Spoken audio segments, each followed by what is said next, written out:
يلا استمر لحد امتى؟ السنتين اللي تحت كده يبقى زي الفل. استمر لحد امتى؟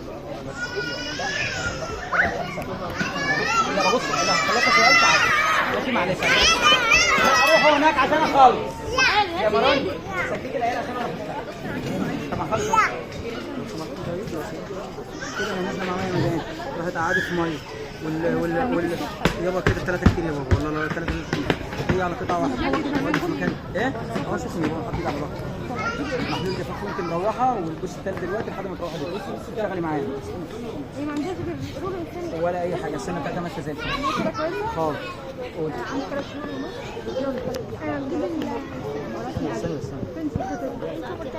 استنى عشان نجيب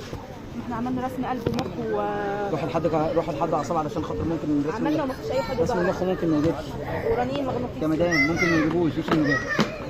عشان النجاح قولا واحدا روح لحد اعصاب يا مدام وابتدي ياخد علاجه من النهارده ما هو ماشي ما انا بقول لك اهو هتاخد تراتام ممكن ياخد صابرين كمان ياخد البنتين الف سلامه عليك 6 شهور بالكتير تلاقيها راحت طفل عنده التهابات كتير عايزه اديله انا هبص واحد هنا حاضر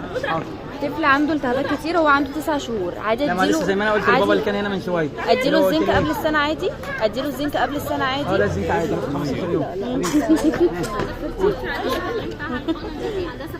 يابا عادي تاخد لها من شهر 3 شهور تعالي هنا هي عندها 7 شهور من شهر ل 3 شهور على ما الحقنه فوق انا مش شايفه الناحيه الثانيه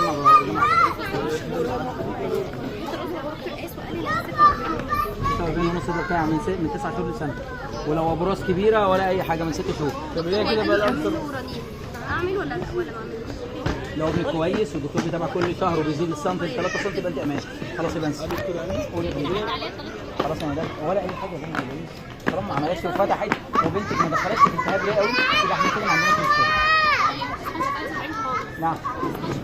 بس ولا اي حاجه عادي دي من 20% معلش يا حبيبي تمام انتوا بتسالوا مع بعض هو سؤال واحد بس عشان خلص طيب معلش يا دكتور حلو ده اوفر ولا ايه؟ اوفر ينفع بس اوفر بيرجع كتير مع الرضاعه الطبيعيه تبع وزنه ما بس ينفعش ما بيرضعش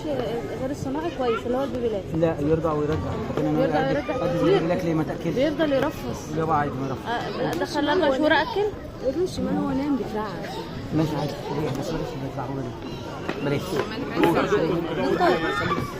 يا حبيبي حته السمنه ذات نفسها الزبده البلدي اكلها له معلقه في اليوم معلش يا دكتور قلبي بقى هوصله عندنا انا هكلم تيتا النهارده ادخله لبن عادي مع اللبن بتاعه ادخله شغال ها